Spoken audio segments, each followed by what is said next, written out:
नमस्ते। हम में से कई लोगों ने देखा होगा कि रविवार को सूर्य को जल चढ़ाया जाता है। पर क्या ये सिर्फ एक परंपरा है? जी नहीं, इसके पीछे एक पूरा विधि विधान है। तो चलिए आज हम इसी प्राचीन हिंदू अनुष्ठान को थोड़ा और करीब से समझते हैं। सूर्य देव की पूजा, जैसा कि हमारे स्रोत बताते हैं। तो शुरुआत करते हैं इस सबसे बुनियादी बात से। ये जो उपाधि है ना, ग्रहों का राजा, ये सिर्फ कहने के लिए नहीं है। हिंदू ज्योतिष में सूर्य का बहुत ही केंद्रीय महत्व है। उन्हें शक्ति, अधिकार और हाँ, जीवन का स्रोत माना जाता है। और सच कहें तो यही विश्वास इस पूरी पूजा की नींव है। तो सवाल ये उठता है कि ग्रहों का राजा होने का आखिर मतलब क्या है? और अगर कोई ये पूजा करता है तो उसे मिलता क्या है? चलिए इसी को थोड़ा और गहराई से समझते हैं। देखिए, इस पूजा के पीछे एक बड़ा आकर्षण है इससे मिलने वाले फल। मान्यताओं के अनुसार अगर सही तरीके से ये उपासना की जाए तो न सिर्फ मन की इच्छाएं पूरी हो सकती हैं, बल्कि समाज में मान और सम्मान भी बढ़ता है। ठीक वैसे ही जैसे सूरज पूरे आकाश में चमकता है। तो ठीक है, हमने ये तो समझ लिया कि ये पूजा क्यों इतनी महत्वपूर्ण है। पर अब सवाल ये है कि इसे करते कैसे हैं? और देखिए, किसी भी बड़े अनुष्ठान की तरह इसकी भी शुरुआत होती है सही तैयारी से। पूजा की शुरुआत होती है एक बहुत ही सामान्य सी दिखने वाली लेकिन बेहद जरूरी चीज से, और वो है पानी से भरा तांबे का लोटा। अब तांबे का ही क्यों? वो इसलिए क्योंकि हिंदू परंपरा में तांबे को एक बहुत ही शुद्ध और सात्विक धातु माना जाता है। ये सूर्य की ऊर्जा को ग्रहण करने के लिए सबसे अच्छा माध्यम है। अब इस सादे पानी को और भी शक्तिशाली बनाया जाता है। इसमें कुछ पवित्र चीजें मिलाई जाती हैं, जैसे कि हल्दी, रोली या कुमकुम, कुछ लाल फूल और अक्षत। अक्षत यानी चावल के वो दाने जो टूटे हुए ना हों, जो आप कह सकते हैं कि पूर्णता का प्रतीक हैं। ये सब मिलकर एक बहुत ही शुभ ऊर्जा बनाते हैं। तो सारी सामग्री तैयार है। अब आते हैं पूजा की असली विधि पर, जो हर रविवार को सूरज उगने के समय की जाती है। ये समझना बहुत जरूरी है कि ये सिर्फ एक बाहरी काम नहीं है, ये एक तरह से अंदर की शुद्धि की प्रक्रिया भी है। इसलिए कहा जाता है कि ब्रह्म मुहूर्त में उठना चाहिए।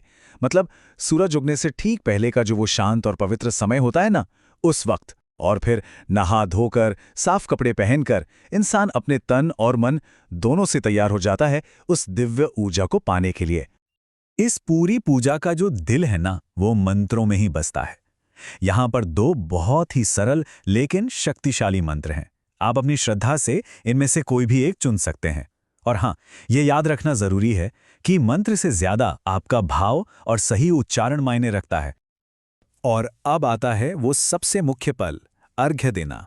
करना क्या है? पूरब दिशा में जहां से सूरज निकल रहा है, उधर मुंह करके अपने चुने हुए मंत्र का जाप करते हुए लोटे से पानी की एक धार, जो टूटे नहीं, वो चढ़ानी है। और इस विधि का एक बहुत ही सुंदर, एक बहुत ही आध्यात्मिक पहलू भी है। वो ये कि जब आप जल चढ़ा रहे हों तो उस पानी की धार से सूरज की किरणों को देखा जाता है। ऐसा लगता है मानो आप सीधे उस दिव्य ऊर्जा को अपने अंदर ले रहे हों। तो पानी चढ़ाने के बाद पूजा को और पूरा करने के लिए सूर्य देव को कुछ भोग भी लगाया जाता है। चलिए अब ये देखते हैं कि उन्हें भोग में क्या क्या पसंद है। अब ये जो भोग लगाना होता है ना, ये हिंदू पूजा का एक बहुत जरूरी हिस्सा है। ये सिर्फ खाना चढ़ाना नहीं है, ये असल में अपनी भक्ति, अपना आभार, अपनी श्रद्धा दिखाने का एक तरीका है। और जब आप ऐसा करते हैं तो वो चढ़ाई हुई चीज प्रसाद बन जाती है। तो फिर सूर्य देव को भोग में क्या चढ़ाया जाता है? हमारे स्रोत बताते हैं कि उन्हें वो चीजें पसंद हैं जो प्राकृतिक हों और ऊर्जा से भरी हों, जैसे कि गुड़ और गेहूं। ये दोनों ही फसल और खुशहाली के प्रतीक हैं। इनके अलावा कोई लाल फल या फिर गुड़ से बनी मिठाई भी चढ़ाई जा सकती है। अच्छा, इन सभी चीजों में एक बात पे गौर किया आपने? वो है लाल रंग का महत्व। ऐसा मानते हैं कि लाल रंग सूर्य देव को बहुत ही प्रिय है। और ये कोई इत्तेफाक नहीं है। असल में लाल रंग खुद सूर्य की ऊर्जा, उसकी शक्ति और उसकी जीवन देने वाली गर्मी का प्रतीक है। और इस रंग का महत्व सिर्फ भोग तक ही सीमित नहीं है। पूजा में लाल फूल चढ़ाना या खुद लाल कपड़े पहनना या फिर लाल चंदन अर्पित करना, ये सभी तरीके सूर्य देव के प्रति अपनी भक्ति को और गहरा दिखाने के लिए हैं। हाँ, एक बात का ध्यान रखना यहाँ बहुत जरूरी है।